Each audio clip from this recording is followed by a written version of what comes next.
Okay, we're recording. Okay, very cool. Well, everybody, thank you so much for being on this presentation. We're super excited to go over really an overview of what a digital marketing agency does.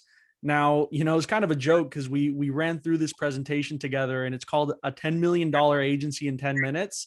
To be honest, it may go over 10 minutes. So we figured, $10 million agency in 30 minutes doesn't really sound sexy. So we're like, let's just keep 10 minutes, in very marketing-esque to keep your guys' attention. But it may go a little bit over because I know we have a Q&A.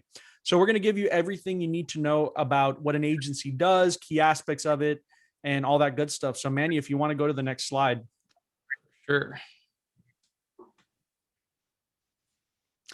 So we'll start with Manny's introduction, go to Brandon, then myself. So Manny, if you want to take it away. Absolutely. So, hey guys, thanks again for having us. Just some background on me. My name's Emmanuel de la Mota. I am currently the director of paid search. So I am currently managing around $3.5 million in advertising spend. And I've been in the industry for about 4 years now. And the way that I got started and got into it is kind of unorthodox. I was actually studying here in FIU software engineering and working at the same time full-time and as a banker. I was flowing through the entire lessons and courses in software engineering, and I didn't feel that fulfillment from it. So one day I just decided to jump on YouTube and check out, hey, what's a day in the life of a software engineer look like? And the moment that I saw it come through, I immediately just got turned off. I was like, this is not what I want to do at all. So I was like set back, and then I was just like appalled by the fact that I've been studying this for so long and I didn't know the route that I wanted to take. And then by a miracle, literally the next video that auto played was just a day in the life of a digital marketer. And that wowed me immediately. I told myself, wow, this is exactly what I want to do. I want to take things to the next level. I love the communication. I love the aspect and the psychology behind it. So I immediately went to my academic advisor. I'm like, hey, I want to start kind of shift from engineering and move more towards the digital marketing route. And at that time, they didn't really have any courses available as in depth as I needed it to be in order to succeed in the field. And that's something that they basically brought to my attention. But thankfully, I persisted on and I reached out. I got a mentor, and he taught me everything from how to interview, how to scale, how to use Google Ads, Facebook ads, literally everything under the umbrella. And I was able to jump in a position at an agency. I was a junior for 3 months, became the paid search specialist in 6 months, and then became the manager of the department in less than a year. And that all came through the persistence and that like drive that I had to be the best in the industry and kind of fulfill my vision of becoming that digital marketer. And now here we are today, after all that hard work, I've officially become the director of paid search, and I'm overseeing a small team of around 5 to 6 people. And that's not including other departments that I also have to communicate with, but it's been one incredible journey. And not to sound too long-winded, I'll kick it off now to Brandon. Sounds good. Thank you, Manny. Thanks again, guys, for having us. So my name is Brandon. I'm an account manager at the same agency as Manny and Diego. I'm from Miami originally. So I was a college athlete, and how I got into digital marketing is kind of a weird story. I was actually trying to go pro in football. So after school, it didn't really work out right away. So I came down to Miami and I said, I'm going to start training and working out, trying to do this pro thing. And after a little while, I kind of realized that just working out and training to be a pro athlete wasn't enough. So I said, I'm going to go back to school. So I started researching programs that I could potentially jump into. And I found one at FIU called the MSM. So it's a Master's of Science in Marketing. And it's basically a 3-phase program. It's digital branding and analytics. It was 10 months. So I applied, I got in, and I started the program with no work experience. So fast forward 10 months later, I graduated, got my master's degree, and mostly a digital marketing field degree. So I said, hey, I need some work experience. So I started applying to every job on LinkedIn and Indeed that had marketing in it. So I finally got a call back for a job that was called direct marketing rep at a restoration agency.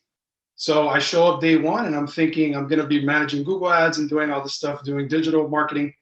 And that wasn't it. It was like 1% that, and mostly door-to-door sales in a suit and tie. But I needed the work experience, right? So I kind of grinded it out for a year there. After that, I collected the experience of just like communication, sales, still learning the technical aspects of marketing on the side to keep my kind of my knowledge polished, so to speak. And then after that, I found an opportunity at the agency that we're currently working at as an account manager. And I jumped into it. And oddly enough, it was, the experience that I got at that first job that I had from a communication standpoint, and then coupling that with the master's degree was enough to get me the job. So I've been there for about a year and a half now, and I manage a book of business about, like I said, 45 to 50 clients. And with that, I'll let Diego introduce himself. Yeah, of course. So for me, it's been a pretty upward climb. I'll keep it brief, but did telemarketing for about 5 years.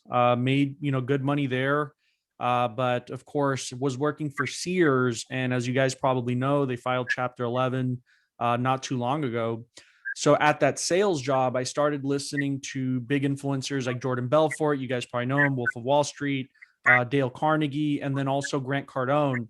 Because I was trying to make more money at my job. So I was like, who can I listen to that's going to help me make an extra $1,000 in the next week, 2 weeks? So with that, I got introduced to Grant, and it was actually around the same time that Sears was going under. So I was like, okay, I really don't want to be on a sinking ship. So at that point, I said, well, let me actually go and apply and work for Grant Cardone. So got to be able to work for Grant. It was awesome. Got connected with a lot of really big influencers. Like for example, it was not uncommon to see Damon John at the office, Ty Lopez. I know at Gary Vee even at one point was at the office. So he's a very big influencer, very impactful guy. But what stuck with me was the fact that all of this was done through digital marketing. So the day that I started as a company, they actually just hit 1 million subscribers on YouTube. And I remember looking around and going, man, like all of this money that we're making, all of these, clients that we have, this is all coming through digital marketing. So throughout that time, I was consulting business owners. To date, I've consulted over 250 businesses. And then, at that time, I was like, well, I want to go work for an actual digital marketing agency, because the type of digital marketing they want is like somebody that already has like 8+ years of experience doing email marketing, doing landing pages, funnels, things like that. So I went ahead and started applying to digital marketing roles. And then that's how I got connected with Manny and Brandon and our current agency, which right now, it's a very successful agency in the dental field. So we're doing really well and taking over. So that's a little bit about us. And I would love to pass it over to, well, actually, if you can go to the next slide, because I think, Manny, you'll be taking this one over. Yeah, absolutely. So now it's just basically we're diving straight into it. We're asking the question, what is a digital marketing agency? It sounds redundant given that we basically have the entire context around it, but it goes a lot deeper than just that, right? So digital marketing is a multifaceted strategy that is aimed to target, reach out to, and build relationships with customers online across a broad range of channels. So essentially, this could look like advertising on Google, on Facebook, on YouTube, but the overall goal is to increase the brand exposure and maximize the return on investment to allow room for scalability in these small businesses. So in order to understand these efforts, we're going to explore two main branches of marketing. So on one end, we have traditional marketing, which is reaching a broader audience through billboards, radio ads, newspapers, etc. And on the other end, you have digital marketing, which is set to aim your advertising towards users who have already shown interest in a product and or engage with the brand. So where digital really stands out and where you can deliver actual value towards your consumer, because you're essentially influencing them, their decision based off an action they've already taken interest for. So this means that not only are you serving them relevant ads, but then you can also monetize the budget that you have allocated for that specific metric. So on the other hand, traditional is a lot broader in the sense that you can't really choose who sees it, and you're forcing a consumer to watch it whether they need it or not.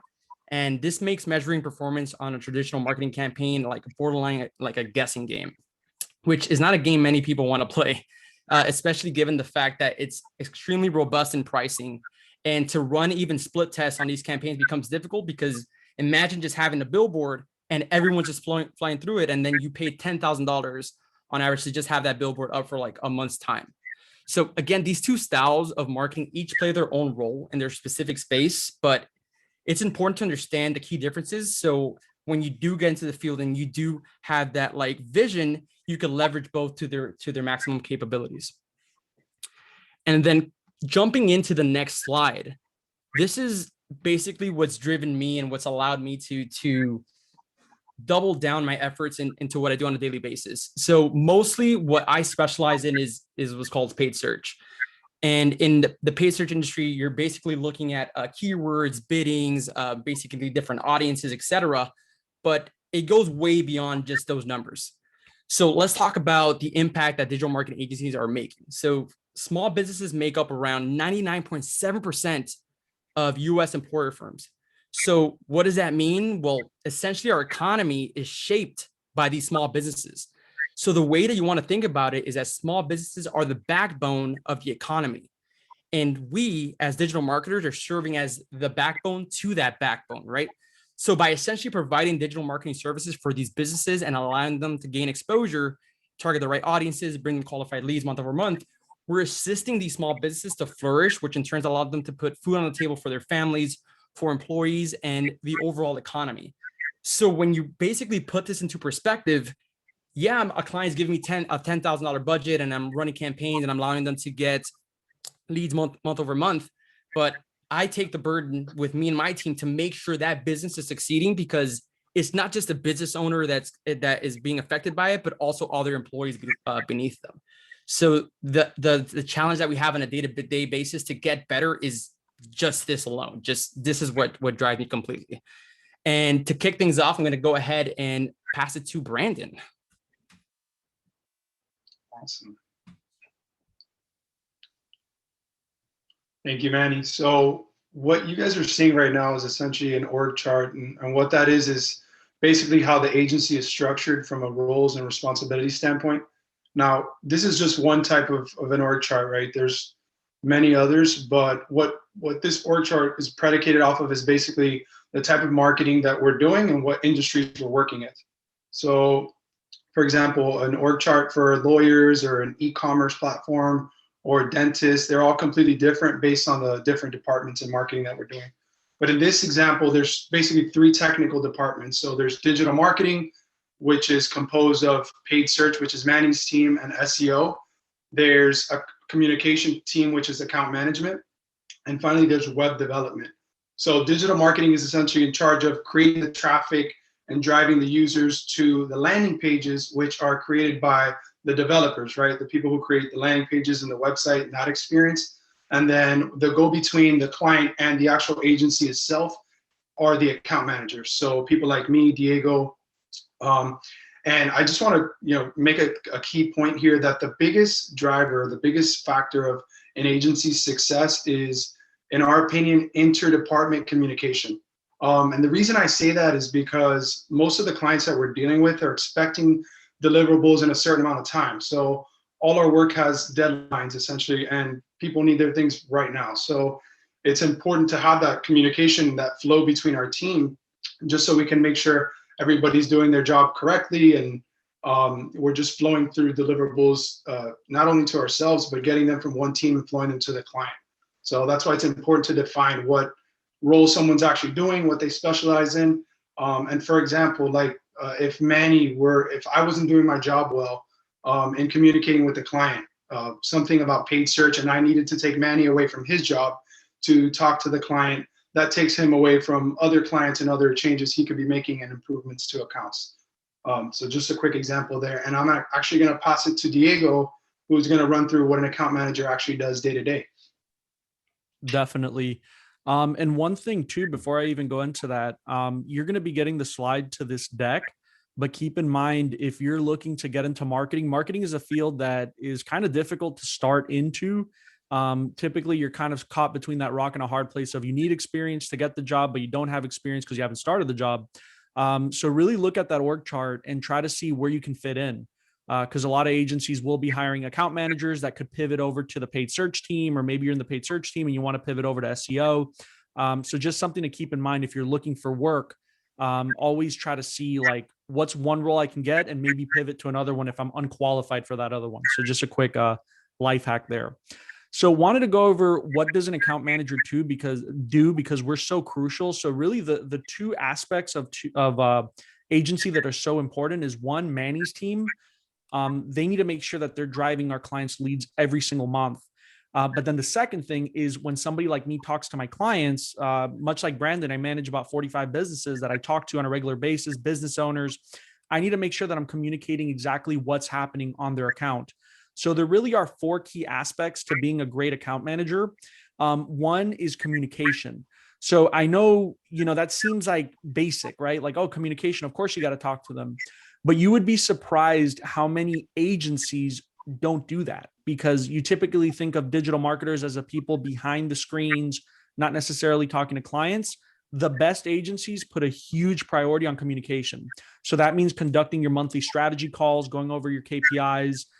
It also means discussing the results of the campaign while also gathering data for the paid search team. So if I'm talking to my clients, they're giving me all these valuable pieces of data of what's actually happening on the phone.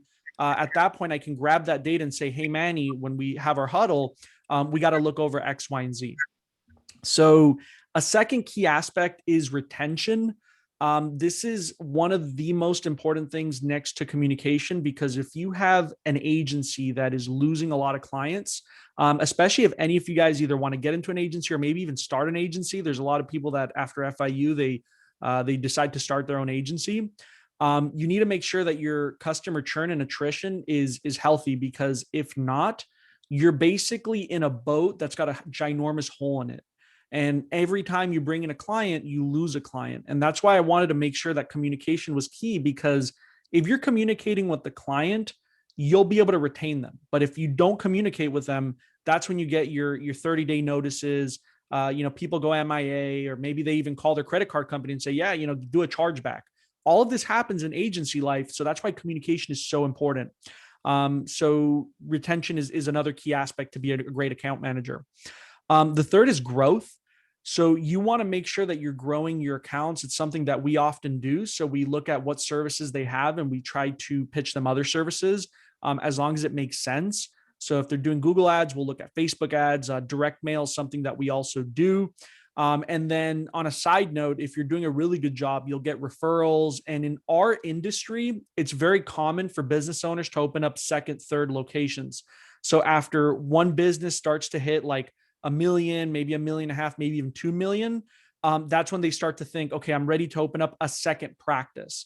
So that's something that happens pretty often in our industry. Again, like Brandon said a little bit earlier, it's going to vary depending on whether you're a lawyer, whether you're in the e-commerce space, a chiropractor, all of it changes a little bit.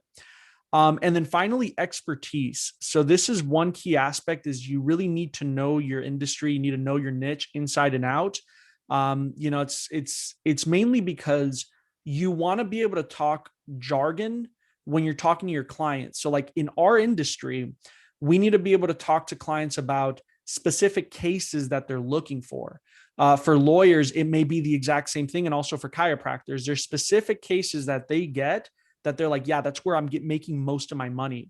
The same goes for e-commerce stores as well. So if you can go to the next slide, I would love to go over really how to tell a good story through data.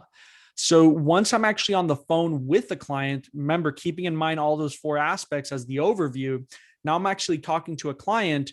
I'm really using a variety of tools. So this is one thing about an account manager, is you're kind of like a utility player in the sense that Google Analytics, how to look through the back end of Google Ads. If you're doing SEO, Bright Local or Yext. If you, for example, are doing Facebook ads, you know how to look into the back end of Facebook ads, the Google Search Console. So you know a little bit about all these different tools, and depending on what story you're trying to tell and what metrics you're measuring, you're going to come to the call with either a templated format, because obviously you're using so many tools. You want to make sure you're giving the right ones, right? Because you could use all the tools at once, but you may get a little bit lost. But I just wanted to mention that these are all things that we do before going into a call. Like, it's not uncommon for me to go into Google Analytics, Google Search Console, look into the back end of Bright Local to see what they're ranking for organically. I don't know if I'm using too much marketing jargon, but all in all to say is we're using a lot of tools. Another thing that we do is we're comparing month over month numbers to see either an upward trend or a downward trend. So it sounds like common sense, but you'd be surprised how many times, and even Grizel has had this experience when working with agencies, that account managers either speak to them and they don't tell the full story of what's happening. And this is very common. I work with clients all the time that say, yeah, I was working with another agency and I canceled because I have no idea what they were doing with my money. And that's why it's so important we get on the phone and we know exactly what story we're telling them. Another thing is being able to pinpoint issues. So this is really important because Manny's team is obviously going into these accounts, optimizing them, and making sure that they're getting a healthy number of leads every single month, and that's growing. Now, obviously, as account managers, you also want to be able to pinpoint issues on your own. So I gave a couple examples of if you have a high number of impressions, right? So let's say I'm preparing a report for a client that I'm about to talk to. And mind you, these are clients that are spending anywhere from 5 to 10 grand a month. So this isn't like you're getting on the phone with just anybody. It's somebody that's spending good money with your agency. You want to be able to come already knowing what the solution is. Because if I see, for example, that they got a high number of impressions and barely any clicks on their ads, what that tells me is that the ads are not resonating. So a lot of people are seeing them, but they're not clicking on the ads. The second thing is you get a high number of clicks, but you have a low conversion rate. So people actually go to the site, but they don't do the thing that you want them to do. So for us, it's actually phone calls. It's phone calls and form fills, but we want phone calls, right? We want people picking up the phone and calling their front desk. So if I see that there's a high number of clicks and low conversion rate, and then my client's telling you, man, you're barely getting me any calls this month, I need to be able to know that A, they need a new website. It's a huge factor there. Or even B, they may have a lot of stock images on their site. So one thing to keep in mind is if you go to somebody's website and you see a lot of stock images, if you compare that between real images will always trump the stock. So I say this because going back to retention, like when you're talking to your clients, you have all these ideas and tools. If my client says, yeah, it's already been a few months, we're barely getting calls, we want to cancel, I need to be able to pinpoint the issue and provide a relevant solution. So that could be offering a website refresh. It could say, you know what, you don't have any good photos on your site. Can you take them? No, I'll actually personally send a photographer out to your location and we'll go ahead and take headshots of you, the staff, the team. But imagine, me being able to get to that conclusion before the client even tells me, right? So by the time the client's already angry and upset, I already know the problem. And if I've solved it, then we're fine. But if the client's like, okay, this has been going on for a while, I'll be able to catch that pretty quickly. And then finally, and I'm sure you guys probably know this, I mean, there's a ton of memes that you see out there related to this, but you want to make sure you're constantly setting client expectations. So if you go to the next slide, there's actually a meme where it's basically, on the left, your client's expecting like the Thanos hand, right? So like they want you to get them 100 leads, even though they've only been getting 20, 30. They're so excited and jacked up. They're like, yeah, I want to get 100 leads this month. But they don't want to increase their budget. So then that's where you see the, the glove with the ring pops. Cause it's like, you want more leads, but you don't want to add an extra channel. You don't want to up your budget. So a lot of times what I do is I'll actually talk to Manny and say, hey, what's a budget recommendation? Because I already know, like if I have a great call with a client, 9 out of 10 times they're going to say, okay, what's next? Right. They're all jacked up because they're crushing it. So I'll tell Manny, hey, can we get a budget recommendation together based on their current cost per click, based on how they're currently converting and their cost per acquisition? Manny will go ahead and say, okay, I recommend an extra $2,000.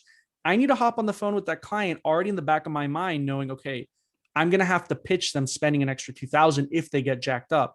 And then I can make a case for it saying, look, this is what, the paid search team said, and go through that. But 9 out of 10 times, if your client's doing really well, they'll always ask what else. And you have to be able to know that they have to spend more money. It's not that we're trying to make more money. You just really have to spend more money if you want to make more. So Manny's going to close us out with more of the technical side of his team. Awesome. Thanks, Diego. So let's jump into it. What digital marketing managers do, right? So it's multifaceted because it all depends on what industry specific you're focused on. You could be like, I think Brandon mentioned earlier, in the e-commerce space, you could be doing it for concerts. You could be doing it for local businesses. You could be doing it for a variety of different business models. And each one requires a digital marketing manager to basically attempt at different strategies to get the goal accomplished. But I feel like even though you may have all these different systems or different companies you could be working for, it could all be simplified into a 4-step funnel system. So to start off, we have the strategic planning. So in this phase, we dive heavily into client goals and expectations. This means communicating with the client to understand what they're looking to achieve from their marketing or what the end goal is. By doing this, we can better steer the direction of the marketing efforts to hit these benchmarks consistently, or at least be on the same path to achieve them by the end of the month or year. So a benchmark could be a certain number of new clients acquired a month, revenue goals, audience reach, market expansion, etc. And after we have this conversation, we will then send over an onboarding form, which will allow us to acquire all the brand assets, logins to their domains, etc. And most importantly, get an idea of what are their USPs or unique selling propositions, because that's going to be the differentiator between them and their competitors. So from that point on, we then jump into collaboration. So this is where we connect with different departments to formulate the process we would want to design for the client in order to meet their goals and benchmarks. So we'll talk to the design team in order to see what branding assets and design elements would work best to help the users that visit the site convert. Then me and the paid search team will build campaigns that coincide with the goals and conversion metrics of the company. Then we have the SEO team who will write out the content that amplifies the services the client wants to rank for. And finally, we have the social media team that will ensure that your brand messaging is understood publicly. So you have all these moving parts and all these moving pieces, and getting that information from the client and relating it to a team and having processes and systems that allow us to expand and have like that unison and that congruency across the board in all their marketing is usually what amounts to huge success. So once all is said and done, we with the team, we jump into market research and analysis. So this right here is a crucial stage and one that will make all the difference between a marketing campaign being successful or just completely flopping. So we first begin by diving into the demographic and the audience in their market. And by analyzing what the brand voice that resonates most with our audiences in that specific market, we can better pivot towards the success of your overall account. So by seeking out this information and building out buyer persona, then we have an idea of what we want to target and what that target client would look like. So we can better position our marketing efforts, which in turn lead to long-term success. So this is also accompanied by the standard, which is just keyword research, budget recommendations like DLR mentioned or Diego mentioned, and competitor analysis. And by competitor analysis, it doesn't necessarily mean, hey, I'm going to copy what this guy's doing and replicate it myself.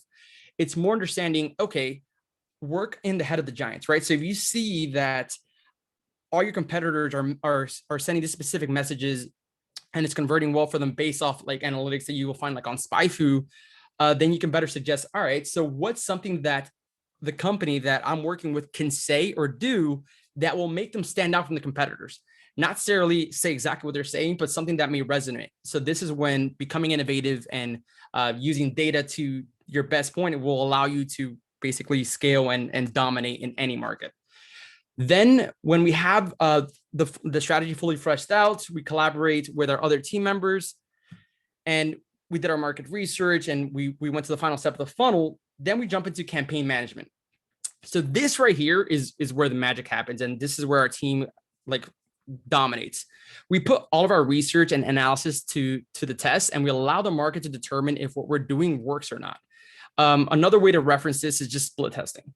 So whenever you see any fancy jargons like A/B split testing or doing this, is the basic term is I'm just putting one thing and seeing if that works, and if that doesn't work, I'm switching it to another thing. Which would I consider this strategy, this little key thing alone, the heart and soul of digital marketing in literally any way that you do it.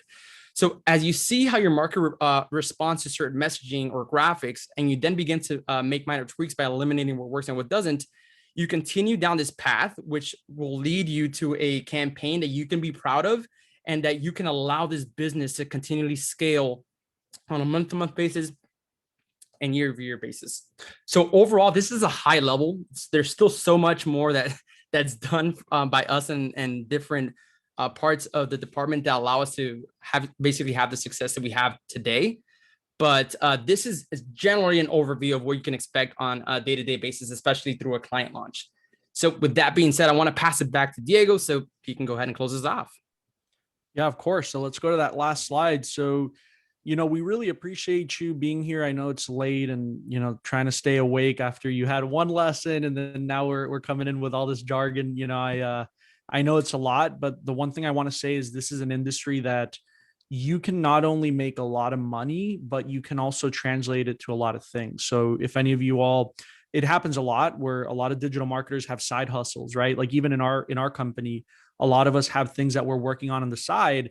And what's funny is everything that we do in our day to day can easily translate to our own thing. So whether it's you're running a podcast or a blog or an e-commerce store, maybe you want to be an influencer on social media, maybe you want to do a YouTube channel. Literally everything you do in your day to day at a digital marketing agency can translate to that. And that's one thing that I've talked to Grizel about is it's so important that with your day job, it's like a Venn diagram, right? Where you have your personal goals and then you have your day job. You really want to find a way for them to mesh in the middle. Where if your goal is to, for example, be like a creative, right? You want to paint, you enjoy drawing, you may be better suited to be in a graphic design role at your agency because the things you learn there are going to easily translate into real life and you'll learn how to sell exactly what you're doing. And that's the biggest problem people have is actually learning how to market and sell their products. So we hope that you enjoyed this. I want to open up the floor to some Q&A. So we'd like to maybe get 2 to 3 questions from you all. Keep in mind that I go to Manny a ton for questions. So we'll open up the floor there. I see that Lucas raised his hand. So what question do you have, Lucas? Okay, so basically with Professor Giselle, we see broadcast advertising like the media planners and stuff like that. And I kind of understand her perspective because I work with the broadcast. I work with Univision. And basically, I want to understand more about the digital marketing because that's like a complete different world to me. So what would be the difference between like regular advertising that goes into broadcasting, print media, radio, and stuff like that, and compared to digital media that you guys do? Manny, if you want to take that away, man, because that is like, oh man, that's your realm, man. I love it. Lucas, thanks for the question. That was an awesome question. So the main difference, and this is how I like to see it. So each depending on the company, each role, right? Each, like you have the traditional, which is what you're talking about, like Univision and that traditional marketing style, and digital, both each have their own piece to play. But the main differentiator is your ability to split test at a moment's notice, right? So for example, let's say I have a huge company and I say I want to run an ad on for Pepsi through a commercial, right? So I'll spend, let's say, I don't know, for maybe a 30-second spot, or not even, probably like a 50-second spot, like $1 million, assuming it's like the Super Bowl. And with that, I can't really measure out like how much traction was I able to get from that little branding campaign that I ran.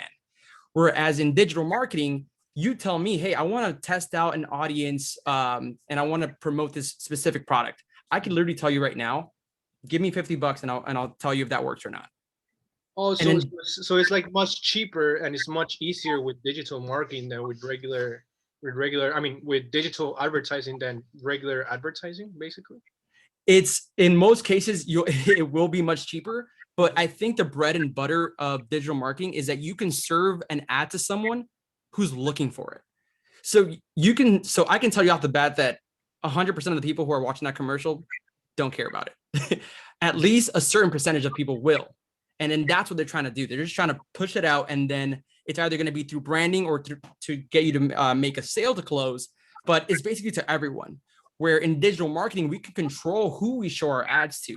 So for example, let's say you just saw an ad for like working out and then you start getting retargeted for like a specific fitness app that you were interested in. You're like, oh man, this is great. This is what I was looking for. In digital marketing, you'll never run into the space where like you're looking for something on exercise and then you get retargeted for McDonald's because it's not an interest to you.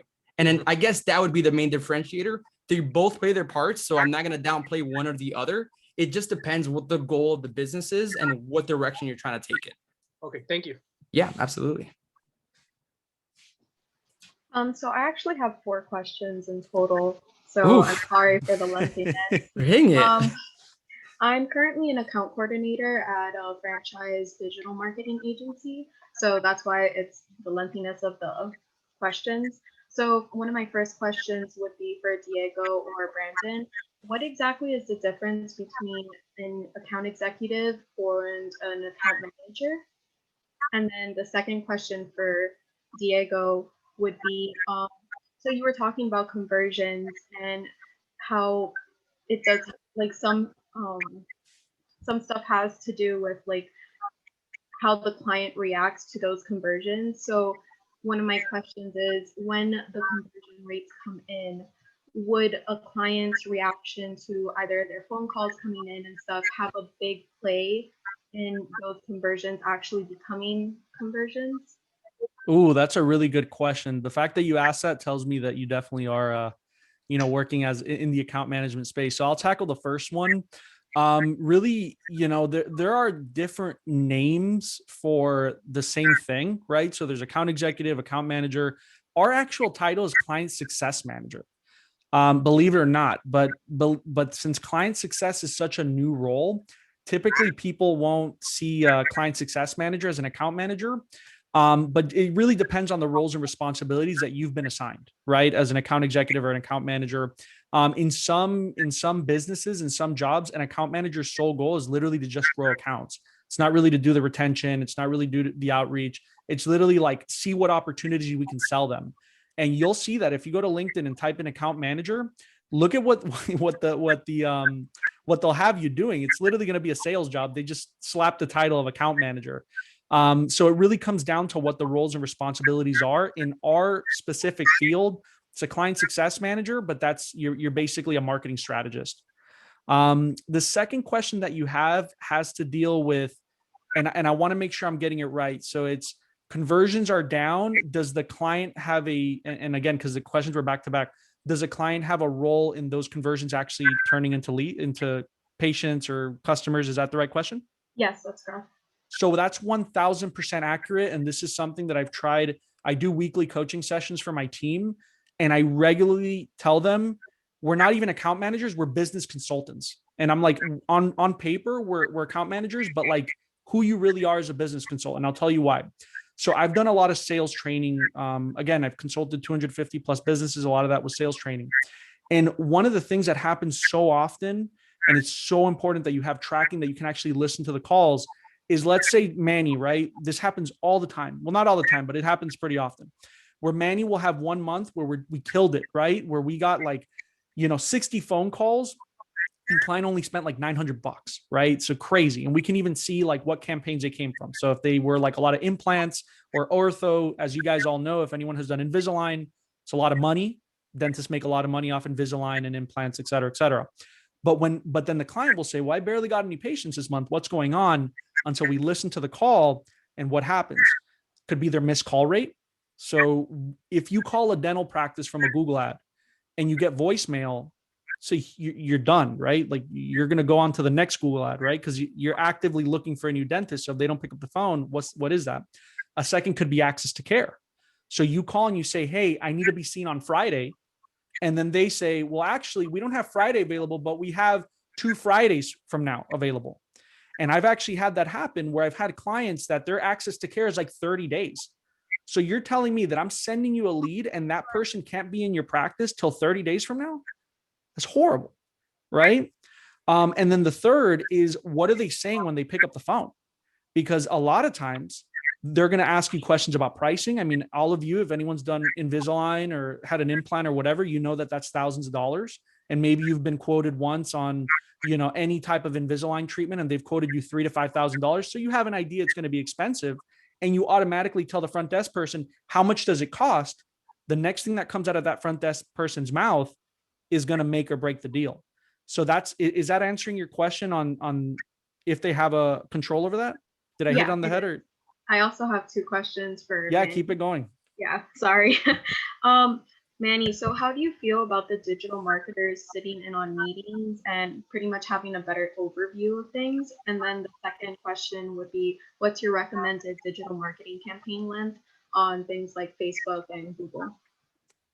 Gotcha. So the first question, I'm just trying to like, my brain was trying to consume everything. So the first question, I'm sorry to reiterate, it was just to get an understanding on the digital marketing role. Pretty much on the digital marketing role and like their client relationship. Would it be better to go through an AE or account manager, or would you prefer them going directly to you? Is pretty much my question, especially Oh, like okay. now that we're in a pandemic.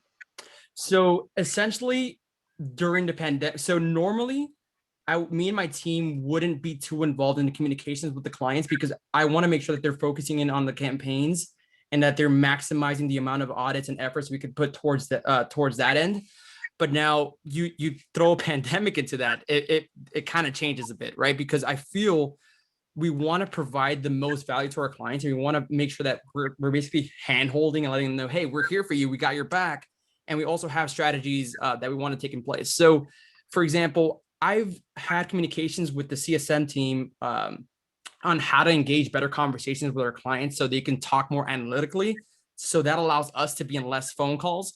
But once our clients are asking those deeper questions and they feel like they really need me in place to have that conversation, by all means, I tell them, hey, just book me for the call and I'll walk through the client what that strategy looks like and kind of ease their mind. I think most of the time it's more of a question of the right communication and the right vision, because me as a digital marketer, I don't like to just give you marketing jargon. I like to just tell you how it is and make it as clear and concise as possible, because if you understand what we're doing, then that makes us look better and allows us to perform at our best of our abilities. So yes, we are in certain meetings, but I try not to be in too many. Okay, cool. And then the second question, right? There was a second one. Yeah, sorry. No, no What's worries. your recommended like digital marketing campaign length for things like Google and Facebook? So there is no right or wrong answer to that. And I'll tell you why. Because I can tell you that, for example, a dental practice in Arizona and a dental practice in North Dakota, both each have different populations, right? So where in like Arizona, I could run a campaign for example, for like a week and get a good substantial amount of data. It'll probably take me like 2 weeks to get that same data in North Dakota, right? So based off the audience, based off the market share that I'm advertising for, that's where I'll go ahead and give a minimum amount of impressions that need to come through before I determine, hey, we can continue to run this campaign, or hey, let's make some shifts on the account itself. On the Facebook ad side, basically the same thing. It kind of works a little bit different than Google Ads. In Google Ads, you're marketing towards people who are actively searching for your services. In Facebook ads, you're basically just going towards the audiences and you're showing off based off interest. So in Facebook, we tend to get quicker results because you're targeting an entire pool of people.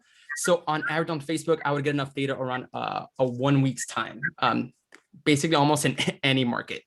And with that, we're able to gauge whether it makes sense for us to continue on with our strategy, add more budget, or if there's any flexibility to basically add a different campaign and kind of double down on our strategies. Cool, thank you. Yeah, no problem.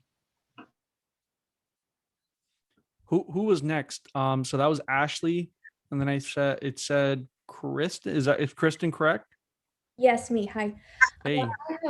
I have a question. So it's I work in a really small team, and so I kind of wanted to gauge your thoughts on what the best strategy would be to kind of increase engagement.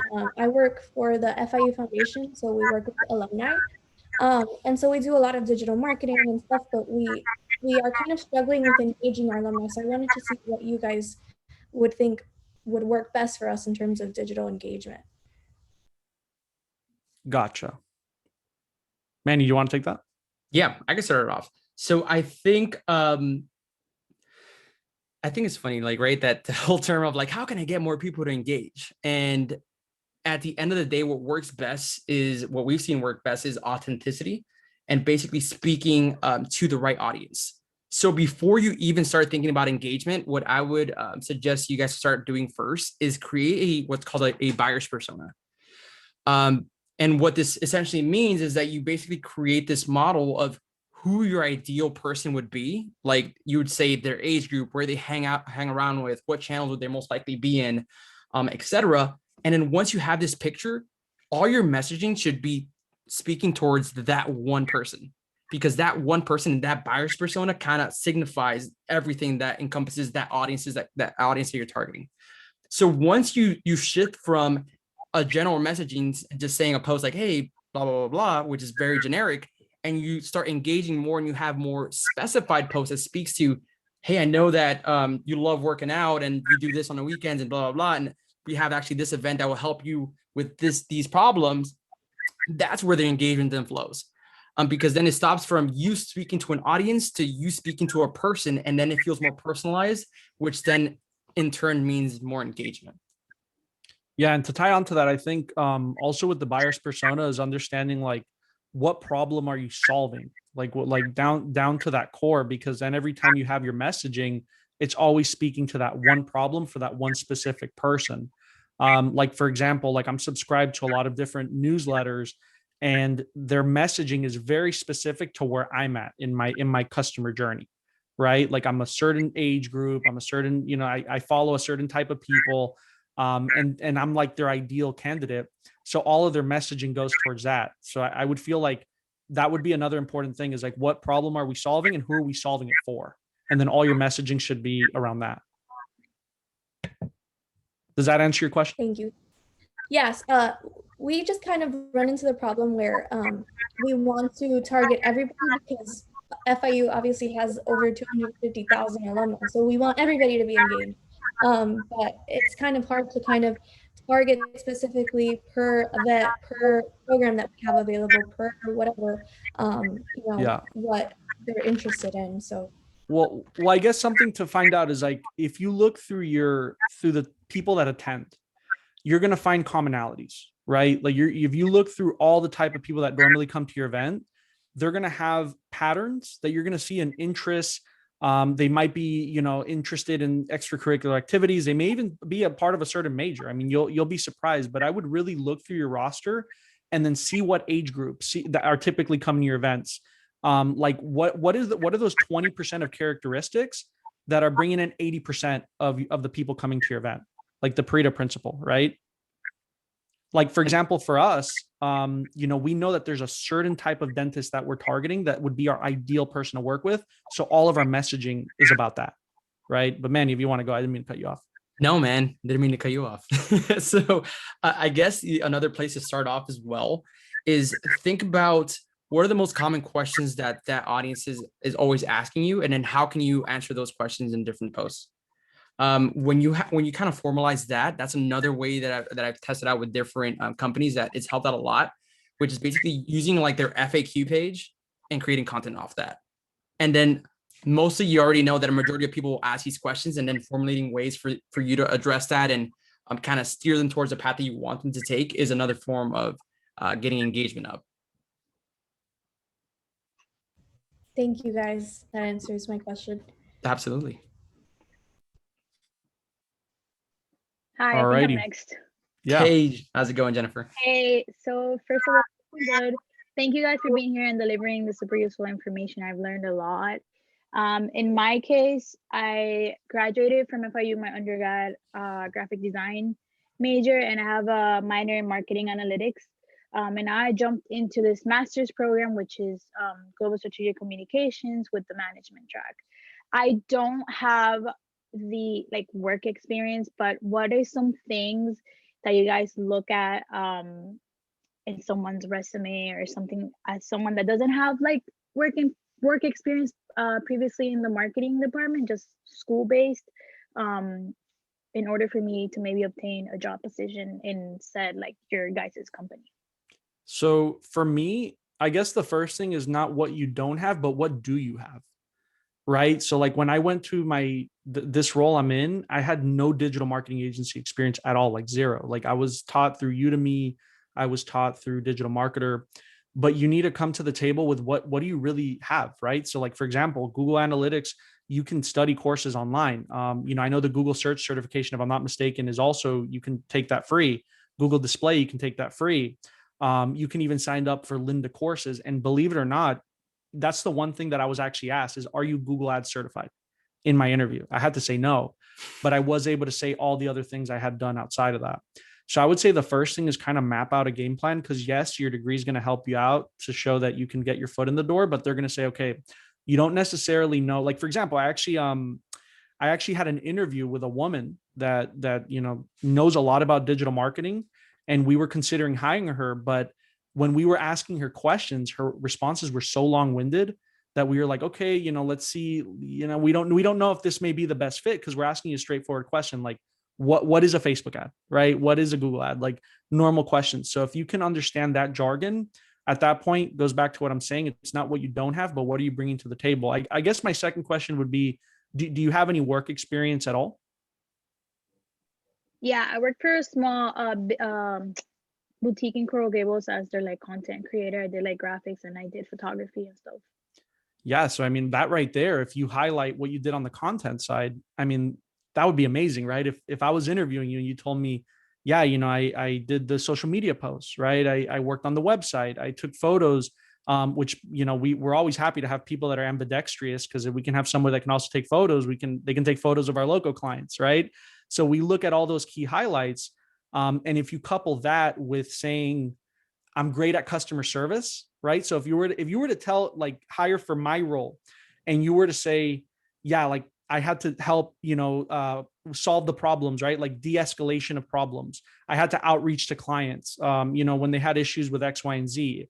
I helped with billing. Like, if you were to say those things in this interview, they would say, man, like, we can teach you the digital marketing stuff. The communication side is the hard part, right?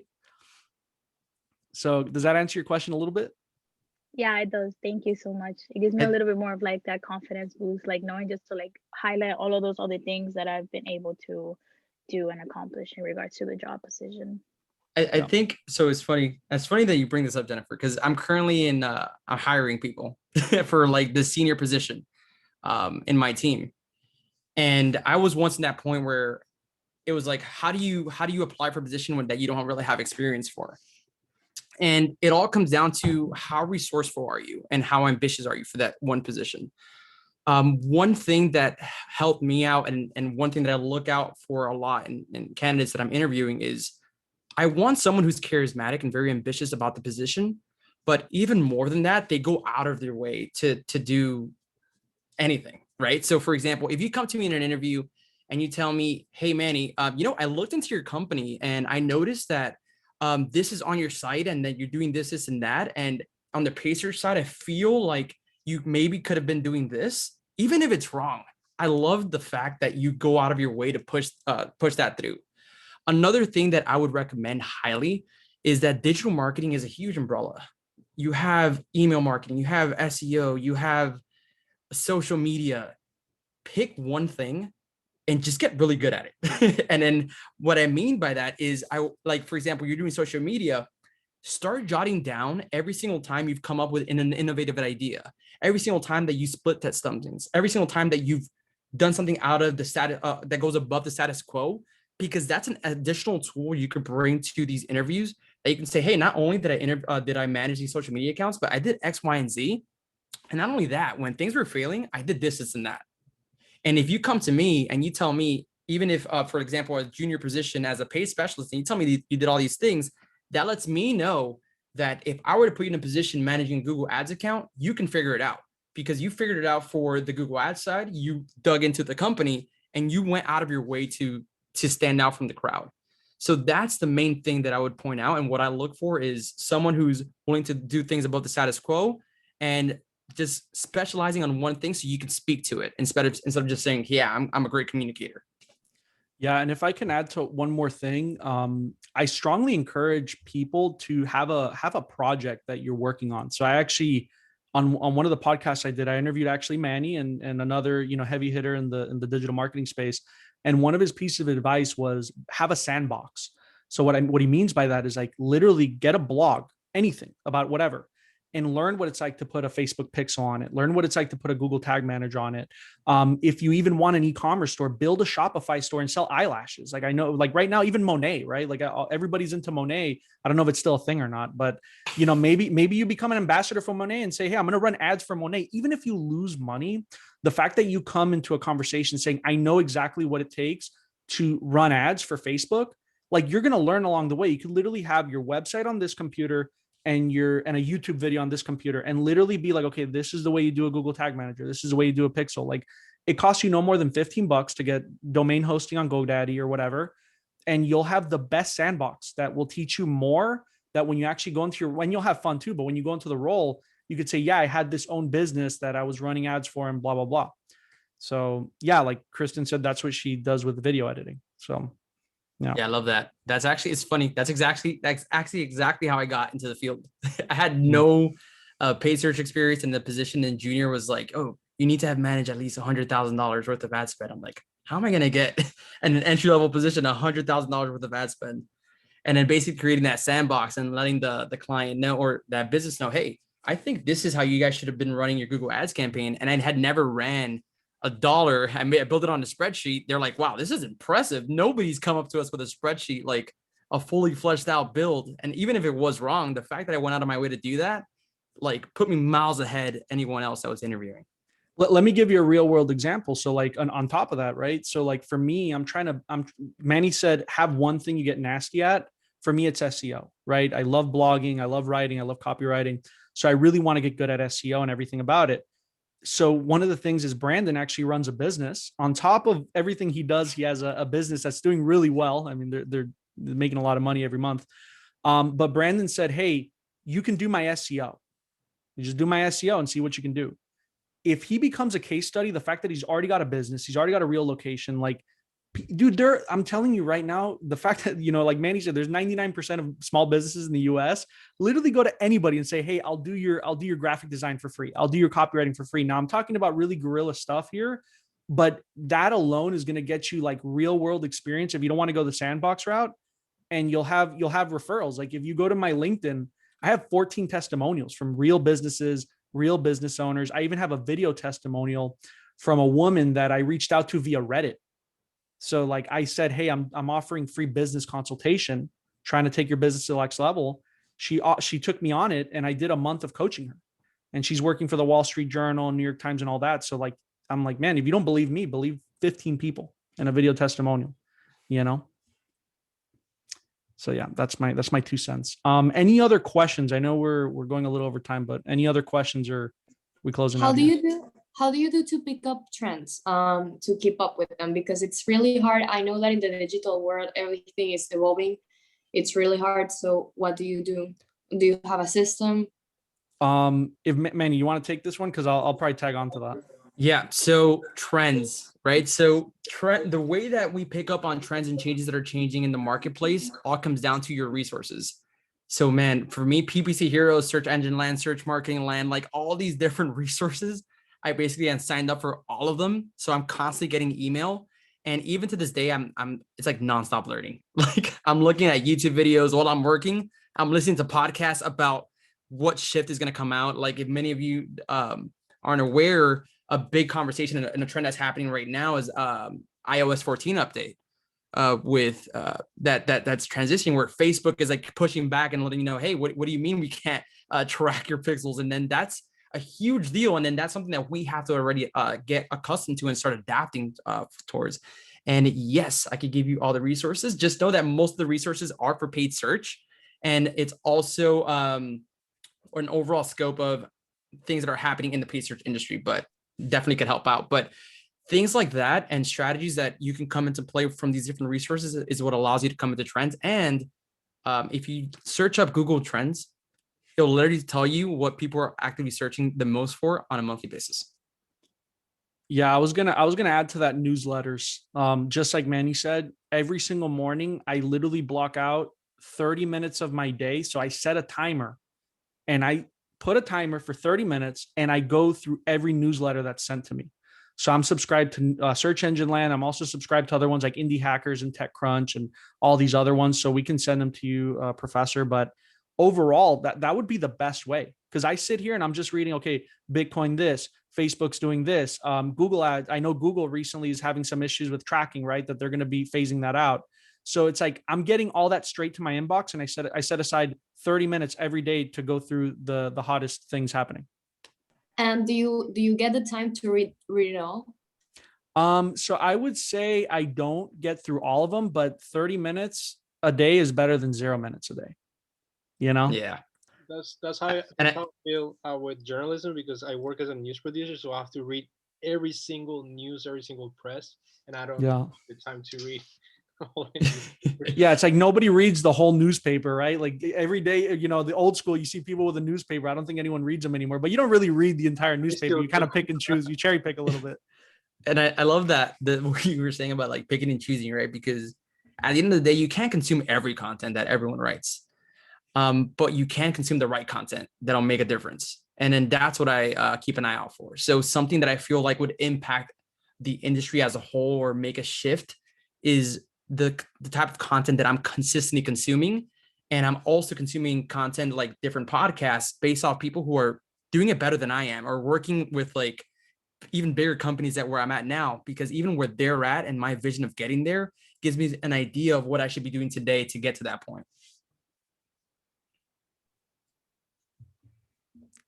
I think she said thank you. I think she's right. No, yeah, actually, no, you were right about the podcasts.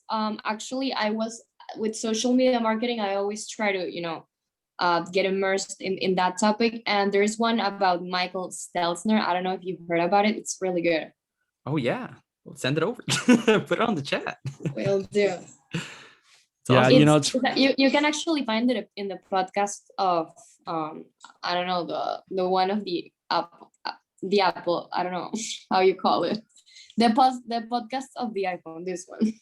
Okay. Yeah. No, I love that. You know what I was gonna say is because you asked the question about time.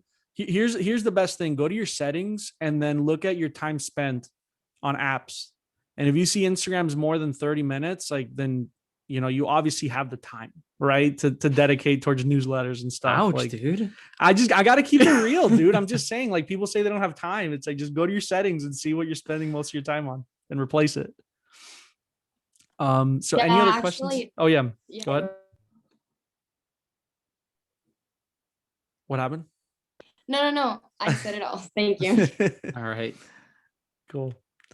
Anything else before we close out? All right. Yeah, I'm not a fan of awkward silence. So guys, thank you so much for everything. We're going to send you some resources. And then also we are hiring. I know somebody mentioned earlier that they applied to our company. So just keep in mind, we've been going through a huge, you can definitely send additional questions. We've been going through a huge push. We're hiring a ton actually right now. So even if you don't feel like you might be qualified for like a marketing agency role, there are like our company's so big that they're just looking for people that are good at what they do. So we'll send you all that info there. And yeah, thank you everybody for being on here.